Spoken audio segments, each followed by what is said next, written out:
Se você já é um seguidor antigo aqui do nosso canal, com toda certeza você deve ter ficado muito satisfeito ao ver que o nosso canal reativou a playlist de saúde. E por essa razão, o nosso canal passou a se chamar Makoto Aikidojo, Aikido e Saúde. E conforme nós falamos no nosso último vídeo da série de 40, vocês dariam uma sugestão para 30 vídeos que nós iríamos postar aqui no canal. Sugestões de vídeo tanto relativo a Aikido quanto relativo à saúde. E a primeira sugestão que a gente recebeu é de uma seguidora aqui do canal, que por sinal também é minha paciente, e ela pediu para a gente falar sobre doenças autoimunes. Como nós sempre procuramos ter uma linguagem bem acessível, o nosso objetivo aqui nesse vídeo não é ser muito técnico, mas passar inclusive dicas que todo mundo possa fazer em casa. Então, muito bem, vamos começar. Basicamente, o que é uma doença autoimune? Doença autoimune é o tipo de doença onde o seu organismo ataca você. É você atacando você mesmo. Exemplos de algumas doenças autoimunes: diabetes mellitus tipo 1, lúpus eritematoso sistêmico, artrite reumatoide, doença de Crohn, miastenia graves, vitiligo, psoríase, enfim, tem vários exemplos. E cada uma dessas como eu disse, é basicamente você atacando você mesmo. O seu sistema de defesa atacando você mesmo. Dentro da medicina oriental, numa resposta a essa nossa seguidora, eu falei para ela o seguinte, que dentro da medicina oriental, o que é que a gente tem que fazer? A gente começa o tratamento começando a ensinar você como não reagir de tal maneira a se agredir, a se atacar. Uma coisa que eu gosto de fazer nos tratamentos é começando esse processo também ensinando processos mentais para os pacientes. Eu vou dar um exemplo. Você começa a ensinar a sua mente que você tem que dizer para o seu organismo que você não precisa mais se agredir. Isso muitas vezes acontece por ações que são iniciadas por você mesmo, não é você que está doente. Um processo que é bem legal para a gente começar a entender. Vamos considerar que você tem um hábito que lhe machuca muito e lhe machuca pessoas que você gosta. Por exemplo, você fuma, mas não consegue parar. E você sente que isso acaba agredindo seus filhos, sua esposa, as pessoas que lhe rodeiam, enfim. E aí você quer parar de fumar. Eu vou explicar aqui de uma maneira bem básica, mas é lógico que é muito mais do que isso, lógico, evidente. Todo hábito, para ele ser instalado no nosso HD mental, na nossa mente, ele tem que ter 3 coisas: gatilho, rotina e recompensa. Vou usar um exemplo prático para o cigarro. Então vamos imaginar assim, que você quer descobrir qual é o gatilho que ativou esse seu hábito de começar a fumar, que um dia passou a se tornar um vício. E você descobre que foi o seu chefe que pega no seu pé. Quando ele começa a pegar no seu pé, você começa a ficar nervoso. E aí vai lá pro cantinho e vai fumar. E aí o que acontece? Você acaba criando a rotina de ir pro cantinho e fumar. Quando você fuma, você tem a recompensa, que é o quê? O seu chefe lhe estressou, você fumou e se sentiu mais tranquilo, porque o seu organismo produziu dopamina. Então a gente tem então a gente tem as 3 ferramentas para a criação dos hábitos: gatilho, o chefe lhe estressando, rotina, ir para o cantinho para fumar, e recompensa, produção de dopamina quando você fuma. Tem uma coisa, vocês podem observar que tem uma coisa aqui que não tem como mudar, que é o gatilho. Então esse você não vai mudar. Mas você pode, por exemplo, mudar a rotina.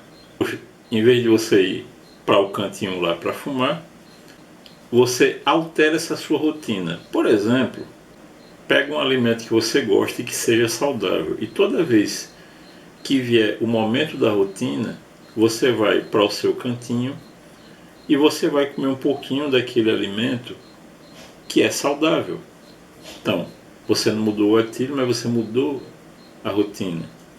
E aí, quando você muda, por exemplo, o cigarro por um alimento saudável que você gosta, você também teve recompensa. Só que a diferença é que no caso do cigarro você teve dopamina. E no caso do alimento você vai ter endorfina. Por quê? A dopamina faz a gente ficar viciado em algo. Já a endorfina é diferente. Quando a gente... Você pode dizer assim, poxa, eu gosto tanto de pedalar, eu estou viciado em pedalar. Você está viciado positivamente na produção de endorfina. Entendem? Eu falei aqui de uma forma bem básica como é que você pode mudar um hábito ruim. Você não elimina um hábito, você substitui. Você não elimina um hábito ruim, você substitui um hábito ruim por um hábito bom. De uma forma bem simples, bem básica, você pode fazer isso. Ah, mas doença autoimune não é hábito. Mas para o tratamento da doença autoimune, a gente também usa o mecanismo dos hábitos para a gente poder, por exemplo, descobrir o que provocou, por exemplo, uma psoríase e eliminar completamente aquilo a partir de um processo de mudança de hábito. Basicamente, o que eu estou querendo dizer até agora é que muita coisa que está na tua frente e que te abala, te machuca, que faz você se sentir para baixo, na realidade é algo que está ao seu alcance a resolução daquilo. Outro ponto que é importante a gente conversar aqui no vídeo é o seguinte: usando ainda o mecanismo mental. Se você tem doença autoimune, existem 3 frases que você deve riscar do seu vocabulário. A primeira é: vou tentar. A segunda é: eu preciso. Por quê?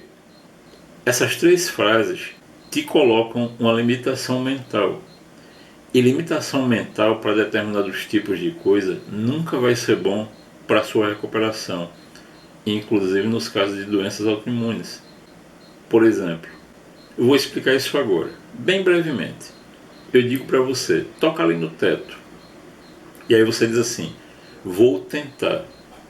Se você não conseguir tocar, o seu cérebro vai ficar satisfeito com aquilo, porque o que foi que você disse? Vou tentar. Então, se você simplesmente tentar, tá tranquilo.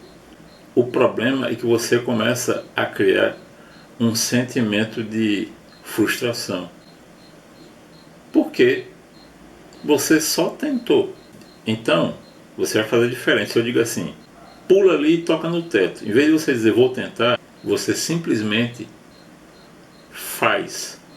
Se não conseguir, tranquilo, porque o seu cérebro está preparado para fazer e não simplesmente tentar. Você diz assim, você quer perder peso, aí você tem que começar a fazer dieta. Eu digo para você, e aí? Vamos começar com a dieta amanhã? E aí você diz, eu preciso, né? Ao contrário, se eu digo, vamos começar a fazer a dieta amanhã, e aí você diz, vou fazer. Se você não conseguir, a história é outra. Mas o importante é que você disse para o seu cérebro, eu vou fazer. E eu chego e digo para você, numa outra situação, você sabe que você quer emagrecer. E aí, eu pergunto para você, fulano, você realmente quer emagrecer? Porque vai ser difícil. E aí você diz, claro, eu quero. Não, você criou outra barreira. Em vez de você dizer, claro, eu quero, eu perguntei para você, você realmente quer emagrecer? E aí você diz, claro, eu vou emagrecer. Tirou a terceira barreira. Então, em vez de você colocar barreiras, o que eu estou ensinando para você é retire as barreiras que muitas vezes foi você mesmo que colocou. E para a gente encerrar, vamos agora dar as dicas que são relacionadas à alimentação. Se você tem algum problema relacionado à doença autoimune, não importa que tipo de doença autoimune você tem. 3 regrinhas fáceis. Primeiro, privilegie a ingestão de alimentos probióticos. Isso é muito importante. Não confunda com alimentos probióticos. Alimentos probióticos são bons, sim, mas os probióticos eles são os principais indicados para a gente tratar de doenças autoimunes. O segundo é, quem não dispõe disso? Todo mundo, basta tomar sol. E a última, vitamina K2. E aí você me pergunta, qual é a melhor fonte de vitamina K2, Sensei Paulo? A melhor fonte dessa vitamina é fígado bovino. E aí você diz assim para mim, poxa, mas eu sou vegetariano. Eu disse, não tem problema. Você pode mandar manipular numa farmácia de manipulação. Mas se você não tem nenhum problema relacionado à ingestão do fígado bovino, manda ver. E para fechar aqui esse vídeo, aqui uma tabelinha bem fácil, bem acessível, com alimentos que são bem fáceis, que são de bem fácil acesso, que são ótimas fontes de vitamina K2. Alface, brócolis, repolho, espinafre, lentilha e aspargos.